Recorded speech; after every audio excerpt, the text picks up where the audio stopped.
নমস্কার, স্বাগত জানাই আরেকটি নতুন ভিডিওতে। আজকে ইংরেজি শেখার আরেকটি এপিসোড নিয়ে আপনাদের সামনে হাজির হলাম।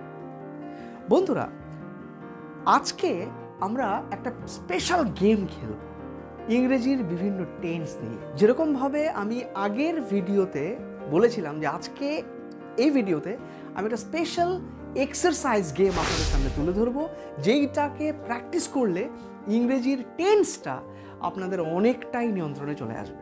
আমি সবার প্রথমে 4টি সেন্টেন্স আপনাদের বলব বাংলায়, বিভিন্ন টেন্স থেকে। যেই 4টা টেন্স আমরা শেষ করেছি আগের এপিসোডগুলোতে, simple present, present continuous, present perfect এবং সিম্পল পাস্ট। এই 4টে টেন্সের মধ্যে আমি কয়েকটা সেন্টেন্স আপনাদেরকে বলবো। আপনারা মন দিয়ে শুনুন সেন্টেন্সগুলোকে এবং কমেন্ট বক্সে আপনারা 1, 2, 3, 4 করে লিখে আমার কাছে পাঠান যে কোন সেন্টেন্সটা কোন টেন্স। এটা আইডেন্টিফাই করা কিন্তু খুব ইম্পর্টেন্ট। যদি আমাদের আইডেন্টিফাই আমরা করতে পারি আমাদের মাতৃভাষায় সেন্টেন্সগুলোকে কোন টেন্সে আছে, তাহলে কিন্তু ইংরেজিটা আমাদের অনেকটাই সহজ হয়ে যাবে। ঠিক আছে, আমি 4টা সেন্টেন্স বলছি, খুব মন দিয়ে শুনুন। সেন্টেন্স নাম্বার 1, তুমি কি আমাকে চেনো না? নাম্বার 2, মোহন অনুষ্ঠানে ভালো গিটার বাজিয়েছিল।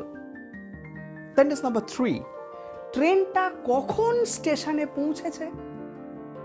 এবং সেন্টেন্স নাম্বার 4, আমরা তাদের জন্য অপেক্ষা করছি না।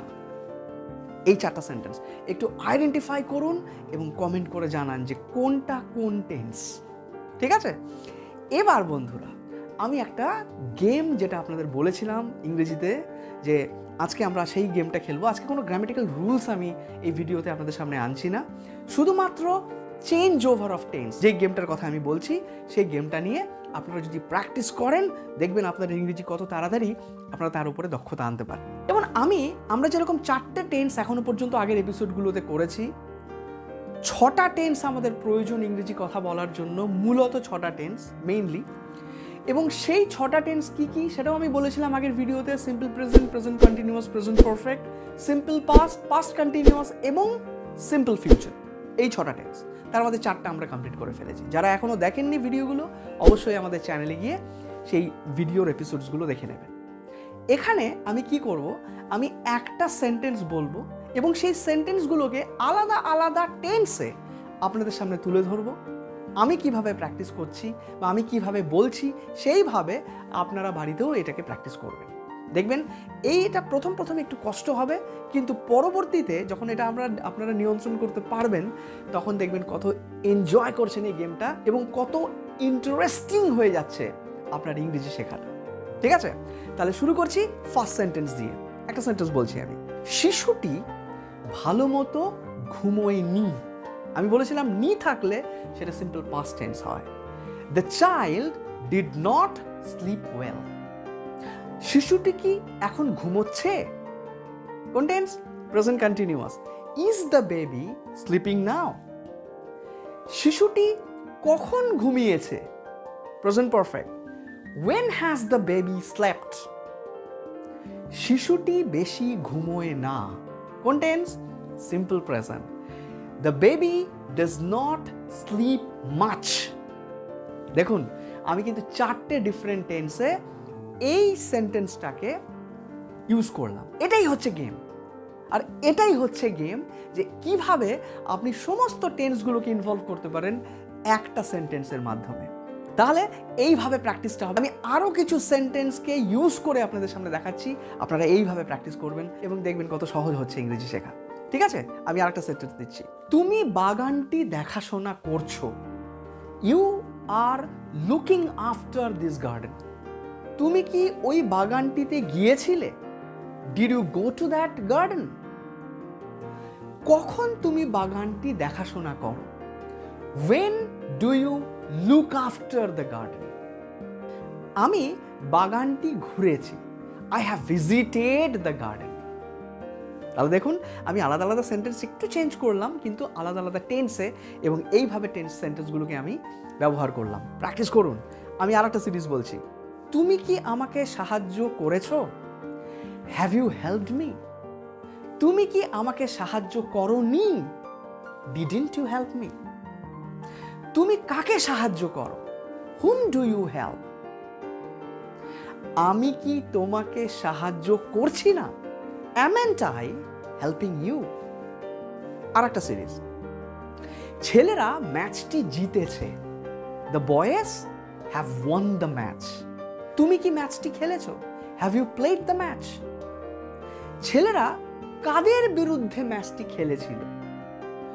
হুম did the boy played the match against? একটু কিন্তু চেঞ্জ হলো। এখন কি তোমরা ম্যাচ খেলছো? Are you playing the match now? এইভাবে প্র্যাকটিস করুন। আর একটা বলছি, গায়ক গানটি গাইছে। The singer is singing. গায়ক কি গানটি গেয়েছিল? Did the singer sing the song? তুমি কি গান শোনো? Do you listen music? তিনি কখন ইংরেজি অভ্যাস করেন? When does he practice English? শিক্ষক ছাত্রদেরকে পড়াচ্ছে না। The teacher is not teaching the students. তুমি কি শিক্ষকের ক্লাসটি করেছো? Have you attended the class of that teacher? ছবিগুলো কোথায়? Where are the pictures? তুমি কোথায় গিয়েছিলে? Where did you go? কেন তুমি এখানে এসেছো? Why have you come here? তুমি কি লোকটিকে জানো না? Don't you know the man? কিভাবে পুলিশ ঘটনাটির তদন্ত করছে? How are the police enquiring the events? মনে রাখবেন, পুলিশ অলওয়েজ প্লুরাল নাউন হয়, সেই জন্য পুলিশের সঙ্গে আমরা plural form of verb use করব, দ্যাট ইজ আমি এখানে যেটা বললাম আর পুলিশ। এটা মনে রাখতে হবে। ঘটনাটা কি তুমি জানো না? Don't you know the fact? এভাবে হবে। বন্ধুরা, এইভাবে প্র্যাকটিস করুন। প্রথম অবস্থায় কিন্তু আপনার অসুবিধা হবে, আপনি পারবেন না, আপনার বিরক্তি আসবে, কিন্তু বসে গেলে হবে না, বন্ধ করলে হবে না। আপনি যত প্র্যাকটিস করবেন তত বেশি আপনার কনফিডেন্স বাড়বে। এই জিনিসগুলোকে এইভাবে প্র্যাকটিস করুন। মনে রাখবেন, এটা কিন্তু কোনো পড়াশোনা নয়, এটা একটা খেলা। আমরা যেরকম পাজল গেম শিখেছিলাম ছোটবেলায় বা বিভিন্ন সময় পাজল গেম খেলি, this is also a puzzle game. And try to speak English whenever you get chance on any topic. এই টেন্সগুলোকে মনে রাখবেন। টেন্স তো থাকবেই, কিন্তু বলার একটা থ্রোয়িং যেটা ভেতর থেকে আপনার আসবে, সেটা যদি আপনি প্রত্যেক দিন প্র্যাকটিস করতে থাকেন, দেখবেন ইংরেজি আপনার সম্পূর্ণ দখলে। আপনারা এইগুলো প্র্যাকটিস করুন। আমি পরের ভিডিওতে পাস্ট কন্টিনিউয়াস টেন্স নিয়ে আপনাদের সামনে হাজির হব, এবং সেই ভিডিওটাও আপনাদেরকে অনেক হেল্প করবে পাস্ট কন্টিনিউয়াসকে সঠিকভাবে জানার জন্য। আজকের ভিডিওটা এইটুকুই। আপনারা কমেন্ট করে জানান কেমন প্র্যাকটিস হলো, এই গেমটা আপনাদের কেমন লাগলো। খুব তাড়াতাড়ি দেখা হচ্ছে আর একটা ভিডিওতে। খুব ভালো থাকবেন।